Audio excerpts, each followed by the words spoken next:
Baka magstay muna ako with my family sa States. Yung beach natin, matutuloy yun. Yung sa Grace Note lang, baka negative na.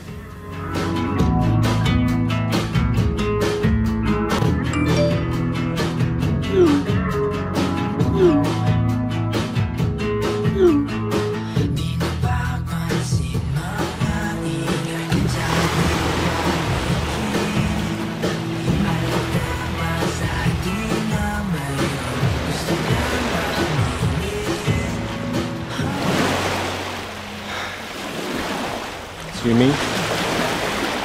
Mamaya na. Init pa eh. What if kumain muna tayo? Sisig.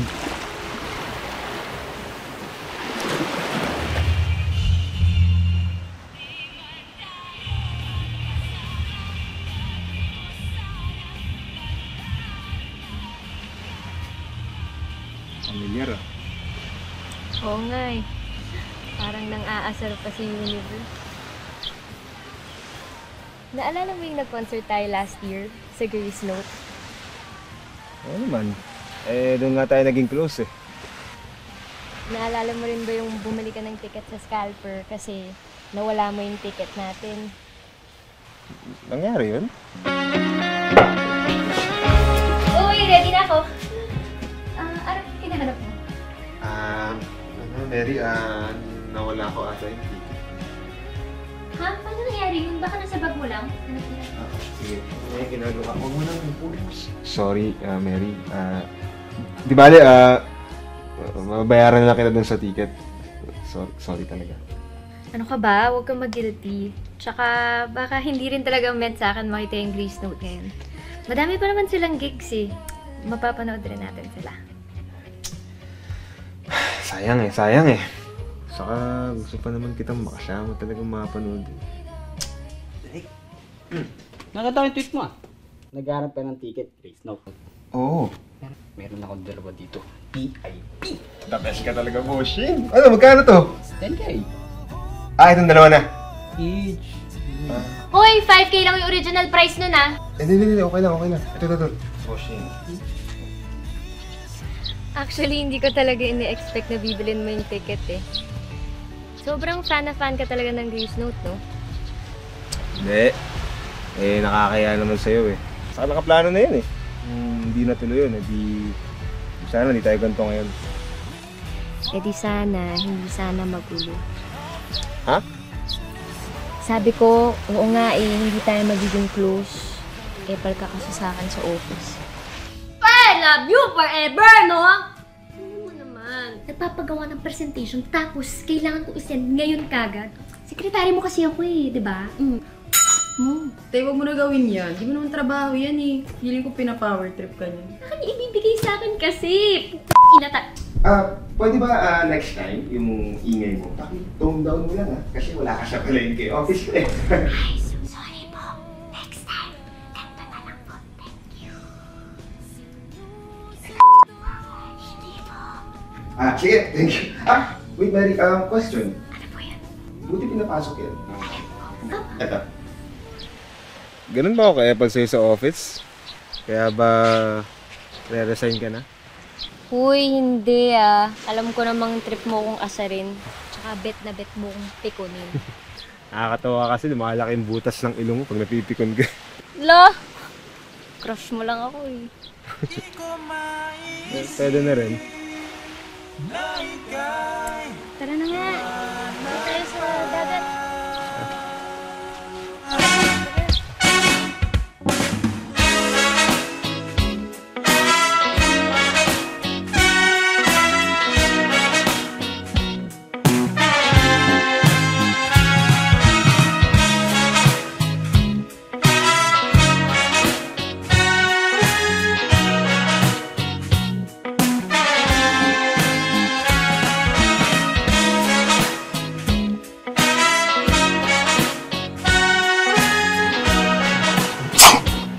Sinisipon ka kagad. Ang bilis mo talagang magkasakit. Ito naman, bahin lang. Hindi naman ako sakitin eh. Naalala mo yung nagkasakit ako. Oo, yung inalagaan kita. Kalahin mo yun? Tinatablang ka rin pala ng sakit. Gago ka ba? Anong akala mo saan? Immortal? Alam mo, kakakape mo yan sa kaka-junk food mo. Ito, nagdala akong gamot ha. Ayok, wala talaga akong gana. Ay, ito muna ako hanggang bumaba yung lagnat mo. Huwag mo akong sisisiyan pag nagkasakit ka ha. Marami tong binili kong gamot. Kasya sa ating dalawa. The next day, ikaw naman nagkasakit. Mas mataas pa nga lagnat mo. Ang weak shit mo pala eh. Hawa ka pa. Marami ka naman. Nalaga ka na nga eh. Oo nga, lumayo ka sa akin. Baka mahawa ka pa. Kasakit ka pa ulit. Ay naku, hindi ako katulad mo na weak shit. Nga pala yung weak shit. Gusto lang kita makasama. Okay, di ako nasakitin. Mag-vitamins ka kasi. Madami akong vitamins sa bahay. Bigay ko na lang yun sa'yo lahat. Total, di ko naman na yun madadala sa States eh. Batsy ka na talaga, no? Wala ka na ba talagang rason para bumalik? Hindi ko alam.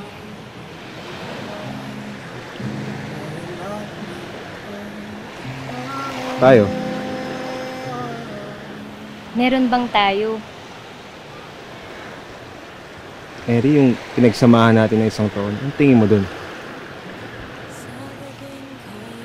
Masaya.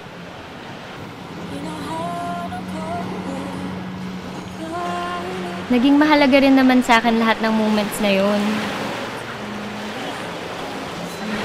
Siguro, kung wala ka, hindi ko alam. Baka depress ako buong taon. Baka napaaga resignation ko, ewan. Sobrang saya ko, minsan ayoko nang matapos.